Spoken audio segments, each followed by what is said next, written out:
Module 10, Early Landscape Painting, 6 Dynasties to Early Shung, dated to 4th to 11th centuries. I, Dr. Rita Pratap, former head of the Department, Drawing and Painting, University of Rajasthan. From the Han Dynasty until the end of Tang period, the artists painted the human figure, which occupied the same dominant position in Chinese painting as it did in pre-modern Occidental art. Figure painting flourished primarily in a Confucian context. On the other hand, the rise of landscape painting seems to have been stimulated by Taoist attitude of ideas. One of the painters, Tusung Ping, relates his short and enigmatic essay titled Preface on Painting Landscape that when he was old and he grew too feeble to climb mountains, he re-experienced his former travels by painting the scenery of his memories on the walls of his room and gazing these pictures. The grandeur of Northern Shung landscape, the supreme achievement of Chinese painting, probably owes more to him than to any other single figure. With Li Chang, one arrives at Shung dynasty, the age full of maturity of Chinese landscape painting. The first half of the dynasty, during which the capital was located at the northern city of Kaifeng, is known as Northern Shung period. The remainder after 1127, when the capital was moved to Hangzhou in the south as Southern Shung. From the Han dynasty until the end of Tang period, the artist painted the human figure, which occupied the same dominant position in Chinese painting as did it in pre-modern Occidental art. By 9th century, the interest of artists had begun to shift from man to nature, and by the 11th century, the shift was complete and never afterward reversed. It was landscape that was to prove the characteristic product and chief glory of the whole tradition. Figure painting flourished primarily in a Confucian context. On the outer hand, the rise of landscape painting seems to have been stimulated by Taoist attitudes and ideas. The practice of seeking out places of scenic beauty, of communing with nature, first became popular in a school of Taoist poets and painters of 6 Dynasties period. They dwelt upon their emotional responses to the sights and sounds of nature, were inspired by them to the creation of works of art, thus adding positive values to the negative attraction, freedom from human society, that the wilderness had held for the early Taoists. Earlier painters had used landscape as an adjunct to pictures of human activities, and those of the 4th and 5th centuries began to depict it for its own sake. One of the painters, Tusung Ping, who lived from 375 to 443, relates in his short and enigmatic essay titled Preface on Painting Landscape that when he was old and grew too feeble to climb mountains, he re-experienced his former travels by painting the scene of his memories on the walls of his room and gazing at these pictures. Thus, his essay was an affirmation of power of painting to function as a substitute for the thing it represents, by arousing in the viewer those emotions that the actual scene would arouse. He further says, the forms of the nature possesses not only physical substance but also immaterial qualities of attractiveness or flavor. And it is by these qualities rather than by an outward appearances that the spirit of the sensitive man is affected. If the artist is so affected himself and manages to transfer his feeling to his picture, if, as Tusung Ping puts it, he takes response to his eyes and accords with his heart as his guiding principle, then all other eyes will respond to and all hearts be in accord with his paintings. It is this concept which underlies the early landscape painting in China. The Shung Dynasty's writers too praise the landscape as making one feel as if he were really in the place depicted. One cannot find any example of landscape painting of the age of Tusung Ping, but a copy of a scroll attributed to Ku Kai Chi illustrating a narrative poem titled The Nymph of the Low River. It is a section of a hand scroll dated to 12th or 13th century and at present in the Freer Gallery of Art, Washington, D.C. offers some clue to its probable nature. The detail of painting represents the final scene of the poem, in which the poet, deserted by the river goddess after an abortive love affair, sits disconsolate on the bank of the river. The elements of the landscapes, hills, rocks, trees, still preserve their character as images. Conceived individually, they are juxtaposed as one would arrange ready-made stage props without much concern for size, relationships or placement in space. They serve to demarcate the separate episodes of the story or enclose the group of figures that carry the narrative. Here the figures are disproportionately large, perhaps because the story is still the prime consideration of the painter. In this naively presented scene, the mushrooms-like trees and the modest hillocks were no doubt metamorphosed in the eyes of the early nature lover into dense forests and towering peaks. Landscape with Hunter, third scene from the admonition of the instructress to the ladies of the palace. The admonition is extraordinary also in that it has one of the earliest representations of landscapes in Chinese painting. Perhaps one of the reasons why critics are so suspicious or rather unkind is that the scrolls offer too much. It is not first a figure painting, it is a complete world of its own from the expository viewpoint of moral teaching, from the representational point of view wherein the figure are shown in motion and seen from various angles, and finally from the standpoint of its aesthetic organization of line and color.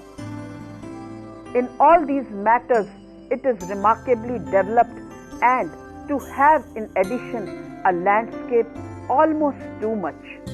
However, while the landscape is present, it is there for moral and didactic purposes. The legend before this particle scene reads, "He who aims too high shall be brought low."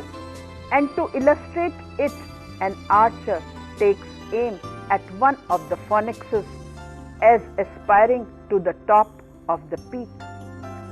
It is also worthy of a note that it is not only an accessory landscape but a symbolic one as well, for carefully balanced on either side of the mountain are a sun and moon, borne aloft on little cloud motifs that recall those of late Chao and Han inlaid bronzes. Chan Qian was a famous painter of the Sui period. He came from the present province of Shandong and stood high in favor of the emperor Wen Di. His artistic range is said to have embraced all genres of his time, and he painted on both walls and movable surfaces. His subjects were from the Buddhist and Taoist repertory. He painted buildings, figures, animals. He was specially skillful in his depiction of horses and narrative scenes. He is also said to have shone as a landscape painter. The one extant picture by him, or at least in his style, is a landscape excursion in springtime, Yu Chu Tu. This landscape is regarded as a great work in the blue-green style that was to dominate landscape painting throughout the Tang period. Chan's carefully composed landscape follows the diagonals formed by the river into the infinite distance. An abruptly rising mountain range in the upper right area of the picture contrasts strongly with the peaceful flowing water, while the white blossom of the fruit trees, that is prunus, also forms a contrast with the dark contours and blue and green color of the hills. The coloring creates a surreal effect. Despite the presence of figures, it is obvious the real subject of this picture is not the people on an excursion, but the destination itself. The springtime landscape, it might well be a real view, but the picture is first and foremost an expression of mood, conveying a sense of spring in the country. In this picture, Chan Qian seems to have followed He-Shiho's principle of expressing the essence of an object, its spirit or breath. Another landscape titled The Emperor Ming Huang's Journey to Shu by anonymous painter. It is a detail from a hanging scroll, ink and colors on silk, and at present in the Palace Museum collection, Taichung. It is believed to be a close copy of an 8th century composition. The event depicted here occurred in 756. Ming Huang, driven from the capital by a revolt, made the long journey to southwest to Shu, modern Sichuan province. Following the rugged mountain road, the dark and mysterious clefts in the rocks are intended to impart a sense of harshness and danger. The brilliance of the pigment is cheerfully colored and so charmingly embroidered with flowering trees, painted with heavy yet refined washes of mineral pigments in cobalt blue and copper green with touches of gold. This narrative hanging scroll exemplifies the conservative blue and green style associated with the Tang court. Ming Huang is pictured in the lower right area of the scroll riding a horse, whose name is matted at 3 places, a convention reserved for imperial horses. Ming Huang's stable was said to have included over 40,000 horses. In applying the technique to landscape, the artist found himself forced into some curious conventions and severely hampered in the retention of height and distance, mass and texture. He is limited to a world sharply defined and without shadows, made up of clearly fractured rocks, hard-edged clouds, solitary trees and bushes. Nature is made unnaturally neat and perceived with unnatural clarity. The famous poet Wang Wei, who was active from 699 to 759, is credited by later critics, perhaps undeservedly, with several innovations, including the pomo or broken ink method, a means of breaking by deeper toned accents that flattens, which can easily afflict ink wash paintings, and the use of tusun or texture strokes. Both techniques were essential to the later evolution of the ink monochrome landscape. It is said about an 8th century master who spread ink on the floor and spattered ink freely onto it, then turned the result into a recognizable landscape by the addition of some brush lines. Another artist painted with a worn out brush, still another with his own braided hair dipped in ink. The prize for eccentricity must go to the painter who faced in one direction and painted in another, waving the brush in time to music. Most of these artists worked while drunk. Those artists who indulged in such eccentricities were for the most part minor artists, but their unorthodox techniques, grouped under the eye-pin or untrammeled class of painting, were to have profound effect on later styles. The painter Wang Wei, the father of monochrome ink painting, the main subject of which was landscape, owned a country estate called Wang Chuan. This place too became a favorite subject of art, not just because Wang himself had celebrated it in poetry and painting, although his views of the estate are extant only in copies. Wang Chuan Country Estate of Wang Wei. This is in the collection of Kolag Museum.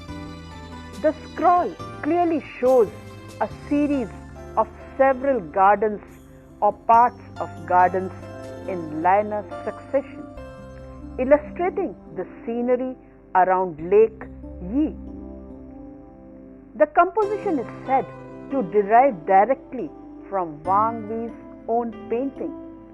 This literary and pictorial depictions greatly influenced the ideals of the landscape painters and landscape designers of later dynasties. The 5 dynasties period dated from 906 to 960, which followed the Tang, was another era of political division. China was again split into small states ruled by short-lived dynasties. The great landscapists of the 5 dynasties remained indistinct figures. The earliest of them are Qing Hao and Quan Tung, active in the late 9th and 10th centuries. The creation of a more monumental landscape type with a new sense of solidity in the rocks and mountains was evidently their achievement. Later in the century, Tung Yuan and his pupil Chu Jian inaugurated an important school in the south, portraying the characteristic scenery of the area. just below the Yangtze River. The typical production of this school are river landscapes with rounded hills drawn in broad, relaxed manner with a profusion of small dots and streaks of ink softening the forms and giving them an earthy texture. The Qiao Chiang painted by Tung Yuan, active about 937 to 962. This is also a painting with ink and slight color on silk and at present in the Beijing Palace Museum. The scroll shows this wide landscape. Technically, it combines the use of wet ink shui mo with the rather dry textured lines of the hemp fiber stroke pima hun, particularly obvious in the oblique lines of the mountain slopes in the left-hand part of the picture. Tung's creative process was first to trace the outlines, then to add lines of shading, and finally to add further emphasis to the contours here and there. The subject is the meeting place of two rivers, the Qiao and Chiang, south of Changjiang. The composition of the tiny figures shown provides a contrast. On the right, there is a boating party. On the left, men are at work by the river. Tung shows the fishermen of a village hidden among the trees, hauling in their nets. Depiction of the landscape of both rivers and of the confluence of Chio and Chiang rivers become favorite subjects for painting by scholar painters. Landscape art in tomb painting. Tomb provides as valuable an insight as literature into everyday life of the Tang period. It remains true, as Gang Chiang said in his essay on the symmetries of the Shang period, that life below ground reflects life above ground. The tomb of the upper classes of society were richly furnished with grave goods and adorned with wall paintings. There are 18 tombs near the city of Xi'an and 2 more, those of the last 2 emperors of the dynasty in the present province Shandong. Wall paintings in many colors in China, generally applied al seco on dry plaster, convey a sense of life and action. We see horsemen with waving banners galloping in full speed on their realistically depicted horses. Yet the pictures are rather sketch-like. The painters left works that cannot be described as fully realistic despite their precision of detail. It is as if the characteristic features of both horses and riders were stimulating realism. The picture Game of Polo and Hunting Scene, dated to 706, wall painting, Tombs of Prince Chang Huai, are evidence of an attempt to provide a realistic depiction. Form and color are authentic, and the artist's talent for observation can be seen in the attitude of the rider bending low under the neck of his mount, or the depiction of different phases in the movement of the gallop. Comparison can be done with the horse of the rider with red banner with the horse behind it. The background landscape has a deserted land with trees behind a rock. Another example is of a horseman and camels carrying load. Passed behind the huge trees, the background landscape is shown deserted. Landscape with pine trees and rocks is also a wall painting of Tang period from the tomb of Prince Jaemin. This painting is depicted on the east wall of the entrance ramp. Here, an interesting landscape style is depicted. Depiction of plants, trees, rocks, foliage features such as diagonal composition of mountains stretching away into the background, the black outline of silhouettes and the internal contours subsequently filled in, and the style that achieves structural effects solely through graduated shades of color without outline, that is, the boneless style. The painter who has been called the greatest of Chinese landscapists was Li Cheng. He was active in the north during the 5 Dynasties and early Shung period. He specialized in monumental winter scenes, perhaps because they agreed with something austere and wintry in his personal nature. Painted with a texture stroke known as the crab's claw, Li Cheng twisted garnered leafless trees and branches seem remarkably alive. The sober mood of these powerful paintings evoke the barren landscape of northern China. As regarding seasons related to technique, the black and white scenery of this season was well suited to depiction in the ink monochrome, and its bare trees with the traceries of branches and twigs served as ideal vehicle for displaying the extraordinary vitality of his brushwork. Li Cheng was regarded by his contemporaries as superhuman, sharing in the creative forces of nature. The grandeur of northern Shung landscape, the supreme achievement of Chinese painting, probably owes more to him than to any other single figure.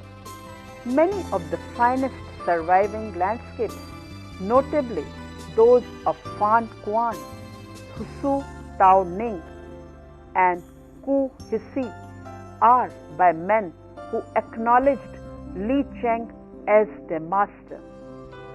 The painting attributed to Li Cheng, 10th century, is a Buddhist temple in the mountains. It is a detail from a hanging scroll, ink and light colors on silk, belongs to 5 Dynasties period, and at present in the William Rockhill Nelson Gallery of Art, Kansas City. Li Cheng emphasized the grand scale of his subject matter by painting the towering mountains as if it were too large to be confined within the borders of the painting. In the stillness of the mountain gorge, bare trees stand against thin mists. Those in the foreground are dark and distinct. Further back, they fade to pale silhouettes.